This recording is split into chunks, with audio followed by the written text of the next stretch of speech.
আসসালামু আলাইকুম। শ্রদ্ধেয় প্রিয় গাজীপুরবাসী এবং দেশবাসী, আপনারা জানেন অত্যন্ত ভারাক্রান্ত মন নিয়ে আজকে কথা বলা শুরু করলাম। দীর্ঘ 1 বছর গাজীপুরে এবং বাংলাদেশের প্রিয় শ্রদ্ধেয় মানুষগুলোর সাথে সরাসরি দেখা হয়নি বলে চলে। 2024 সালে আপনারা জানেন 19 জুলাই যখন গাজীপুর থেকে ঢাকা যাওয়ার পথে দুর্বৃত্তদের এবং সন্ত্রাসীদের হামলায় আমার সাথে থাকার আমাদের প্রিয় এক ছোট ভাই জুয়েল মোল্লা শহীদ হয়েছিল। ওই ঘটনায় আরেকজন আমাদের ভাই শহীদ হয়েছেন এবং অনেক লোক এখানে আহত হয়েছেন।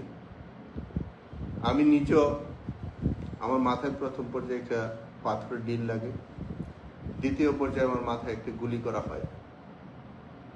আল্লাহর অশেষ সহমতে আপনাদের দোয়ায় আল্লাহ বেঁচে রেখেছে।